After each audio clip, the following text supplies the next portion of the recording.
இல்ல அப்படி இல்ல, என்னோட ப்ரீவியஸ் படமான அமரனுடைய ஃபர்ஸ்ட் பிரஸ் மீட் கூட நான் மட்டும் தான் அட்டென்ட் பண்ணேன். அதனால ஒரு sentimental connect. It's okay, that is okay. Yes sir, இந்த படங்கள்ல ரங்கூன், அமரன் அதெல்லாம் கதைக்கு சிமிலரா ஒரு இதுவா கனெக்ட் ஆகும். இந்த படத்துக்கு ஏன் ஓம் அப்படின்னு டைட்டில் வச்சு? எவ்ரிதிங் பிகின்ஸ் வித் ஓம் அப்படின்னு நான் நம்புறேன், நினைக்கிறேன். அண்ட் இதுக்கு கதைக்கும் இந்த சொல்லுக்கும் ரொம்ப தொடர்புகள் வேற வேற லெவல்ஸ்ல இருக்கு, வேற வேற லேயர்ஸ்ல இருக்கு. அடுத்தது இதை பத்தி தொடர்ந்து அடுத்தடுத்த டீசர்ஸ் கொடுக்கும்போது too early to explain the title நினைக்கிறேன் நான். அடுத்தடுத்த டீசர்ஸ் அண்ட் அடுத்தடுத்த மெட்டீரியல்ஸ் வரும்போது you will have the answer. Sir sir, இங்க ஏற்கனவே கன்னடத்துல உபேந்திரா நடிச்சு ஓமுன்னு ஒரு படம் மிகப்பெரிய ஹிட்.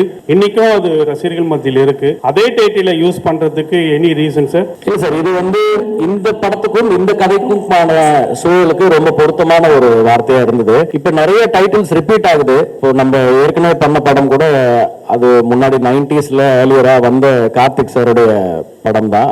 நம்ம பண்ணது மட்டும் இல்ல, மற்ற ஃபில்ம் மேக்கர்ஸ் பண்ற படமும் love today are many films, even Dhanush சாரோட நிறைய படங்கள் கூட பழைய படங்களுடைய டைட்டில்ஸ் ரிப்பீட் பண்ணிருக்கு. பட் இது ஏதோ ஒரு சென்சேஷனுக்காக வைக்கப்பட்ட ஒரு டைட்டில் இல்ல. ஒவ்வொரு முறையும் கதையோட தலைப்பை எழுதிட்டு அப்புறம் தான் ஸ்கிரீன் பிளே எழுதுவேன். அந்த மாதிரி இதுவும் ஒரு முக்கியமான தலைப்பா ஃபைனல் டிராஃப்ட்ல நம்ம ஆரம்பிக்க முன்னாடியே எழுதி அதுக்கப்புறம் தொடங்கின ஒரு திரைக்கதை தான் இது.